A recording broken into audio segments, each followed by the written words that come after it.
Branching out from your comfort zone is difficult for anybody. To step outside everything you know and try something you've never experienced before is daunting, and in games it's a balance that rarely goes right. Sure, for every spin-off like Mario and Rabbids and Hyrule Warriors, you get a Mortal Kombat Special Forces or Mega Man Soccer. Negativity aside, some of the biggest franchises in the world today have their roots in spin-offs. If you can believe it, at one point it took these three words being at the beginning of a Persona game's name so people wouldn't be startled when they saw it on store shelves. Metroid Prime to many people is the definitive way that Metroid should be, and it can be argued that Super Mario Bros. Is a spin-off of Mario Bros., which is a spin-off of Donkey Kong. Spin-offs offer the developers a chance to either take the franchise in a whole new direction, which just so happens to sometimes be directly into an iceberg, or to take their foot off the gas entirely and allow new hands to hold their baby. Sometimes they give that baby to Ninja Theory, and then Ninja Theory drops that baby on its head repeatedly until there's a noticeable divot. My name is Dante. Oh, brother, this guy stinks! Today I want to look at some games that took a hard right away from anything else that they were doing at that point, and if such a drastic turn paid off. Let's start off with a little visual association. See, this here is Final Fantasy VII on release. And this is Final Fantasy VII by the mid-2000s. To say that Square milked this game for all it was worth would be a bit of an understatement. For years, it seemed that it would be impossible to get away from Midgar, whether it was games like Crisis Core, movies like Advent Children, or animes like The Last Order. New Final Fantasy games had come out since 7, 3 to be exact, but only 10 got close to the same amount of love and attention that 7 got, and that was only because it got a sequel. 7 was the golden goose, but even it could produce a rotten egg. Durge of Cerberus, Final Fantasy VII, the Final Fantasy game for players who loved the lore and mythos but hated their dads. Dirge of Cerberus took the pre-established Final Fantasy style, one that had predominantly been associated with real-time battle JRPGs, and now applied it to a third-person shooter. This, alongside the previously mentioned games and movies, were a part of an initiative to expand the world of Final Fantasy VII. Yeah, because 49 hours of gameplay wasn't enough time, we had to learn more about Vincent! Ah yes, Vincent, a solid 8 out of 10 on the edginess index. He was chosen over characters like Barrett and Yuna for this spot as his background was too vague to simply let fans wonder. That and his dad bought him a gun for his birthday. It also helped that with the red and black color scheme, it might help him pass for that Dante kid who's been making waves at the time. However, this game would end up copying another game that was popular at the exact same time, Resident Evil 4. Problems started to crop up from the very beginning, as Square Enix as we know it now was created in 2003 with the merger of Squaresoft and Enix. In the time between the merger and the release of Durge of Cerberus, the company had gone on to make a whole 0 shooter games of any kind. And this is a problem that would go on to repeat itself years later with Balan Wonderworld. You can probably guess that any Balan comparisons bode poorly for old Durgy, and you'd be right. Final Japanese release of Durge of Cerberus was considered so below standards that the American version of the game would be delayed in order to remove some clunky features, including the online multiplayer and easy mode. However, no amount of polishing made this turd shine any brighter, and the game ended up reviewing poorly. Sales-wise, the game was an abject success! Expect me to say failure, didn't ya? Are you kidding me, man? Those Roman numerals mean something! You could slap a V and a double I on a septic tank and at least get a Wikipedia entry. As for the game itself, man, if I didn't know any better, I'd say these people have never made a shooter before. Clunky to control, unsatisfying to play, and expands the universe of Final Fantasy VII in a way that's less fulfilling and more bloated. The experiment to hyperfixate on this side of the Final Fantasy world would continue on before Crisis Core acted as its swan song. Until the recent release of Final Fantasy VII Remake, which isn't a remake because the English language is a sin, Final Fantasy VII took a backseat so they could let Final Fantasy XIII take over the ceremonial duties of shitting the bed. And even to this day, through spin-offs and reimaginings of the game, Final Fantasy VII shows no signs of stagnation. But look, a new one! Woof! Old Betsy had a lot to give. From one franchise that shouldn't have given one of its characters a gun to another, Oddworld is one of those games that gets brought up when discussing if games are art. A franchise that proves why a strong creative vision is necessary for success, Oddworld is a darkly tinged and oddly cute cult classic for the original PlayStation. You take up the reins of the world's unluckiest janitor, Abe, who stumbles on a conspiracy to turn his slave race into snacks. From there, a sterling tale of environmentalism, capitalism, and heroism unfolds, with the only thing that remains consistent being how much of a helpless punching bag Abe is. Can't fight, can't defend himself, he's essentially defenseless save for running as far and as fast as he can.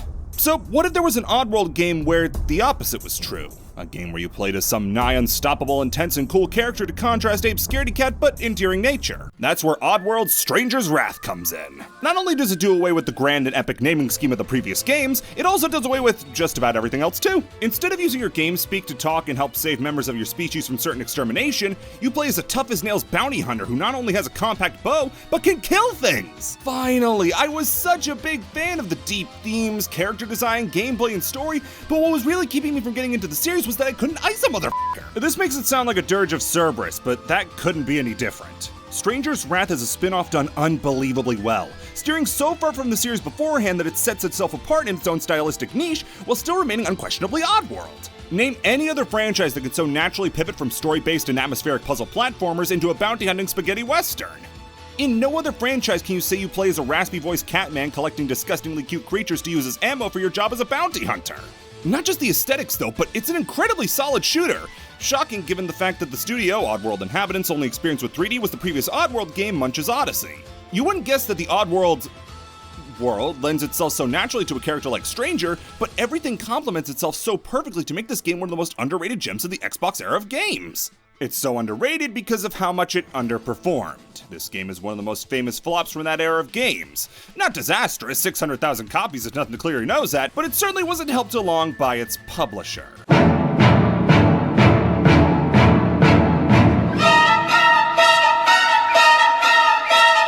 Famously, the developers, Oddworld Inhabitants, chose to keep the game off of the PlayStation 2, which was a console without anti-aliasing, which was part of why Stranger's Wrath looked so nice. Without a multi-platform prospect, EA all but gave up on the game and gave them a pittance of a budget to work with, especially when it came to marketing. Those sales came from goodwill and word of mouth, but even after that, the team offered to keep working with EA on the next game, the story of a rabies-infused pit fighter tearing down the oppressive system with German suplexes and backbreakers, and the narcs had the gall to pass it up! Since then, Oddworld has made its return with the remake New and Tasty, as well as the recent Soulstorm. So while the game didn't change the franchise, it still stands to a testament of how odd Oddworld can get. From a series as small as Oddworld to a franchise as big as Mario, it's no surprise how many different spin-offs there are. From sporting, to karting, to parties, to gun with minion, Mario has had the full run of gambit of spin-offs.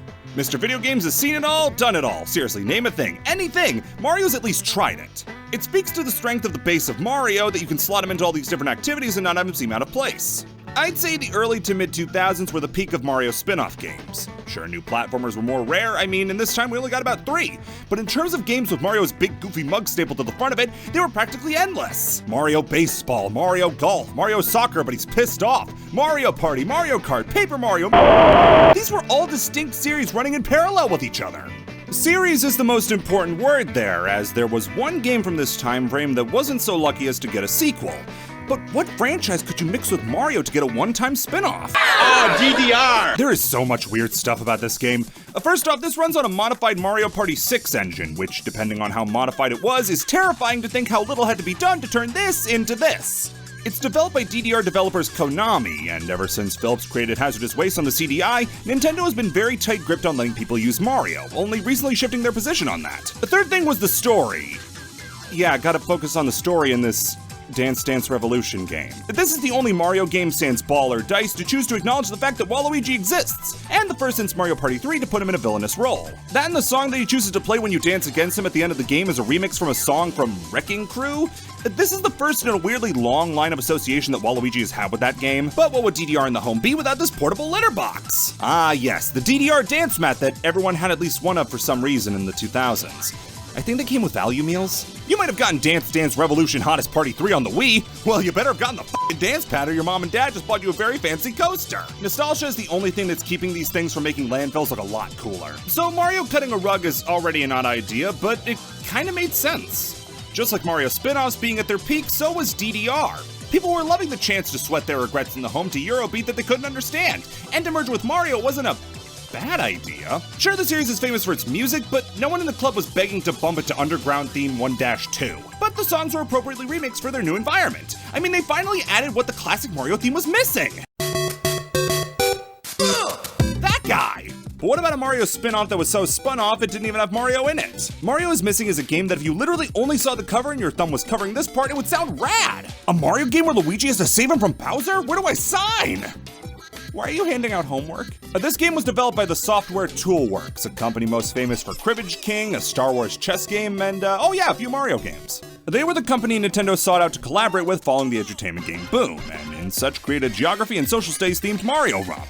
However, in order to trick dumb gamers into thinking they weren't about to pick up a textbook with Mario on the front, they decided to call it Mario is Missing and made Luigi the star instead, predating Luigi's Mansion by nearly a decade. It first released on MS-DOS, making it one of the few Mario games I can think of that started off on the PC instead of a Nintendo console. Like I said, the game is just Luigi and Yoshi going around the actual real world trying to find out where Mario is, occasionally doing something that a man dying of heat stroke might mistake for Mario. They also made Mario's Time Machine, which was much the same, but with a time machine powered by being a surf dude with attitudes. They're almost certainly the oddest Mario spin-offs, but this is a series with an RTS game featuring the video game equivalent of ingrown hairs, so anything is possible. Before going on to one final example, here are a few spin-offs with not as much to talk about, but still deserve a look-see. Typing is hard, you know? I had to type out this whole script, and why should I be wasting time writing when I could be playing video games?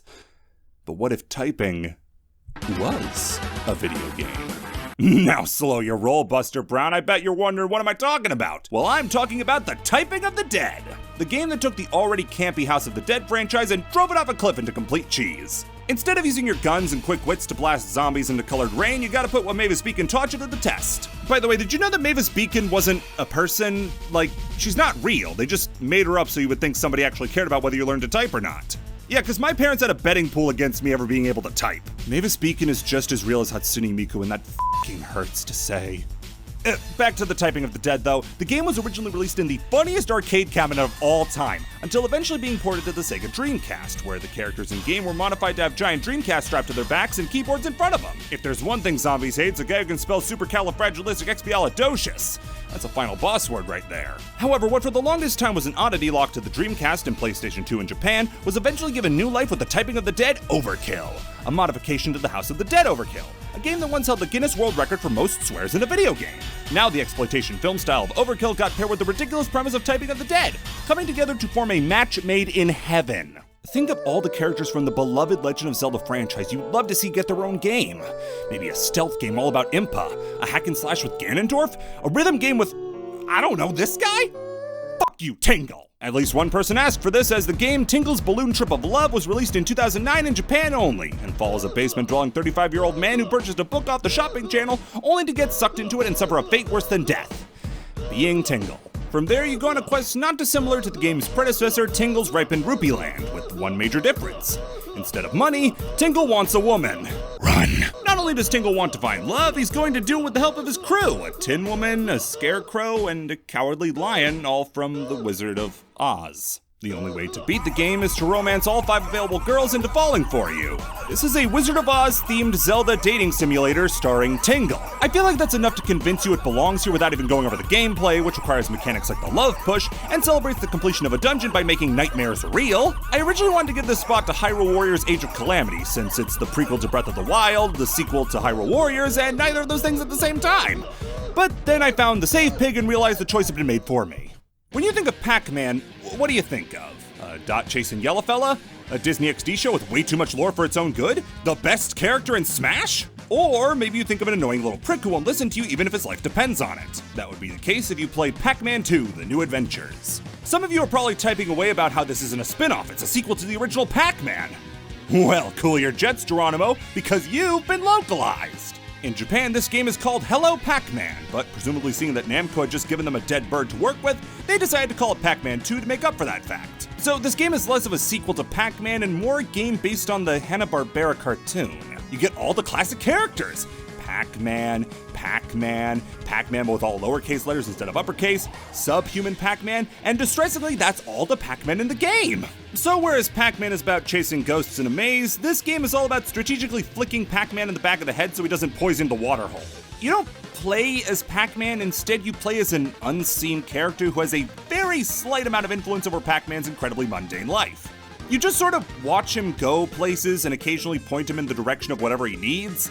It's not the worst thing ever per se, but Pac-Man is such a persnickety baby in this game, with massive mood swings from functioning adult to petulant child, all because you keep launching rocks at the back of his head with a slingshot. The drama queen! The game even markets itself as less of a game and more of an interactive movie, touting the game's CGI. That's right, character guidance interface. That's what you were thinking about. That's what it means, right? That's what it means now. For this last one, let's talk about genres. You know how some series just fit their genres perfectly, to the point that you can't really see them working in any other context? You can't imagine Halo working as a puzzle game, you can't see GTA working as a visual novel, and you can't see Sonic working as an RPG. You can't see it because it didn't happen. Sonic Chronicles: The Dark Brotherhood. I'd like to say it's the biggest blemish on Sonic's game history, but I probably couldn't even say it was the biggest embarrassment of that year. Sonic has attempted a lot of different genres in its time, and only some of them are direct ripoffs of what Mario was doing. Sonic and Sega All-Stars Racing, Dr. Robotnik's Mean Bean Machine, Sonic Spinball. Sonic has never been afraid to tackle genres with great gusto. Heck, the games I just mentioned are generally considered to be pretty great. But one realm that Sonic never dared to tread in outside of references in much more established series was the RPG. Heaven knows why, as the Sonic fan and the RPG fan share so much DNA they're practically clones. And who better to open that forbidden door than one of the three big Bs? He said, I have faith in 3 game companies, the 3 Bs. Bethesda, BioWare, and Blizzard. Yes, BioWare would begin work on the game in 2006. Now, of course, it wouldn't be a Sonic game or a BioWare game without a massive problem cropping up from the outset, and one just so happened to be with the choice of the game's platform. In the translation from the very consistent work schedule and long development times they were used to, the frantic and quick-paced nature of handheld development, the team would find themselves working faster than they ever thought they could. However, the team's love for the franchise would shine through, as they wanted to bring their knack for expansive worlds to Sonic. Because if there's one thing that Sonic in the mid-2000s needed, it was more story. For this, the team would need to create a new foe for Sonic and Co. to lock horns with, and after spinning a wheel on what race to make them, they landed on echidnas. Surely that wouldn't come back to bite them. So the game came out, and let's take a look at what one of the most prolific RPG developers, pre-2011, and one of the most beloved game franchises, pre-Twitter, could cook up. Oh no, somebody dropped the game and now it's broken! So yeah, Sonic Chronicles is rough in a lot of ways. So much of the game is controlled with the stylus, swiping, tapping, dragging. It's how the combat works too, and it just so happens that the combat is bad. How are they related? It's slow, not very fun, and entirely propped up and held back by the excessive use of the bottom screen. The game, well, the DS was never really a 3D console. It did 2D games much better, and this kinda proves it. You could pop bottle tops with Sonic's spines. Everything in this game looks so jagged and gross. The music is mostly remixes of classic Sonic songs or the sounds of a dentist's office. Those remixes, though, are a lot closer to MP3s converted to MIDIs than anything else. This is Big Arm from Sonic 3.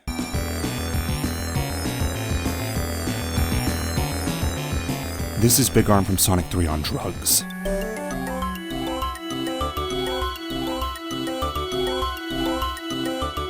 Don't smoke. It's a joke. But the story, I hear you cry, clutching your Sonic compendium. Well, sorry to say, but the story's a bit of a Sonic story that isn't Adventure 2 trying to do anything serious. That's a new synonym for bad I'm trying to get over. Remember that new group of baddies that Sonic has to fight, the Nocturne Tribe? Turns out that making them echidnas was the worst choice possible, as a group of dimension-hopping echidnas was just a little too close to the creation of the Sonic Antichrist, Ken Penders. Ken is probably worthy of a video on his own, but all you need to know is that he's a disgraced former Sonic artist and writer who drew this, so that's all that needs to be said on the subject of that. He felt that the Nocturne Tribe was too close to one of his own creations and sued Sega over the infraction 3 times before finally RG Comics, the company who was producing the Sonic comics, relented and destroyed the Sonic's comics timeline and rebooted it, ending storylines, relationships, and whole characters. And if you were an echidna not named Knuckles or Tikal, you were as good as dead. So not only did this kill years of background and character development like Charmy Bee, who had the body of an adult bee, but the mind of a child after Eggman trapped him in a memory grape and destroyed his hive home, of which he was the lost prince who ran away, and comic books are the only acceptable form of book burning. It just so happened that in the culling, Sonic Chronicles went with it. And nothing of value was lost.